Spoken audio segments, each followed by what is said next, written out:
Moreover, got mildly annoyed and got very gay. Alright, now it's time to get your count for the cogs. To help you visualize this, I'm going to throw some numbers on the screen. In my opinion, the easiest way to look at this is if you look at the cogs as if it was a clock, with the 12 always being wherever the dot is. The only difference being that on the left cog, the wheel will always rotate right, while as on the right cog, the wheel will always rotate left. Starting off with the left cog, as you can see, the opening is about 1 off to the 9, making it an 8, meaning that it will take 8 turns or 8 clicks for you to get to your desired position, and that's where the 12 is. With the left count being recorded, we will move over to the right cog.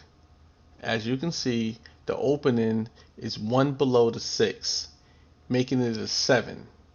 So that means that it will take 7 turns or 7 clicks to get to the desired spot of where the dot is right in front of the 12. So in conclusion, we have our count for both of the cogs at red and blue door, with the left side being an 8 and the right side being a 7, making our count 8, 7 for red blue door. We learn anything yet? Multiple systems critically compromised.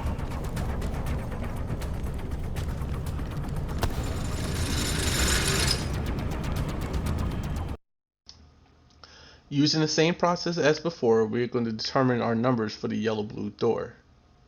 Starting off with the left cog again, you can see that the opening is pointing straight to the 9, meaning that it will take 9 turns or 9 clicks to get to our desired spot.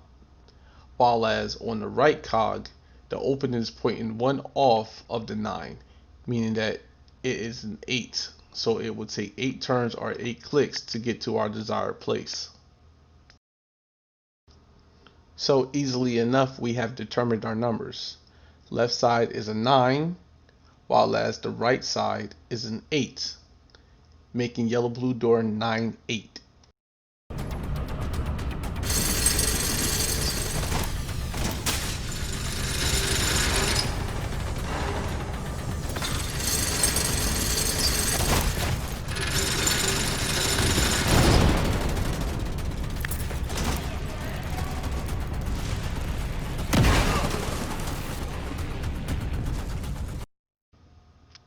Okay, when the diagnostic person calls for the cog phase, it is your job to go up to the second floor and find wherever you recorded your cogs. So I took the recordings for yellow and blue door and red and blue door, so those are the cogs that I will be turning.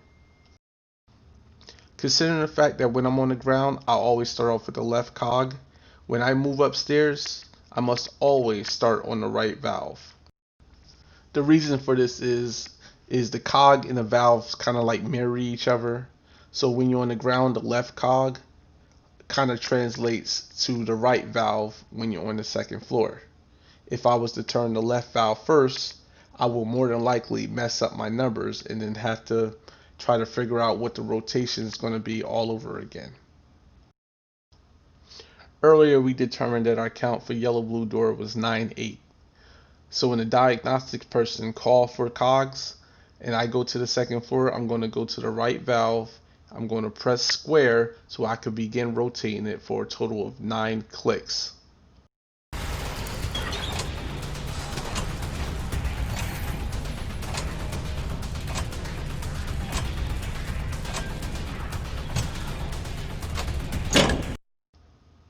Once you hear the last click, you must immediately let go of square.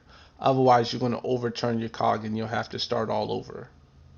Once I'm finished this, I immediately move over to the next valve and I start the process all over again.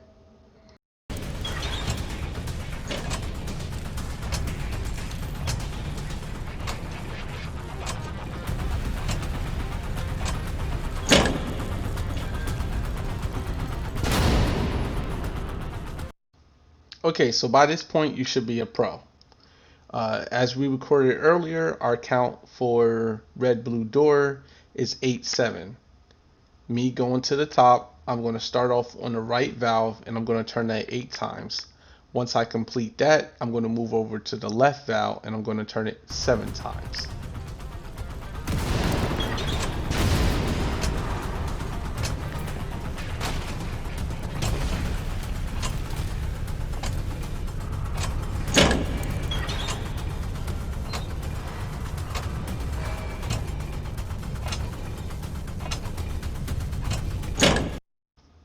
Congratulations, you know now how to count and turn the cogs in the valves.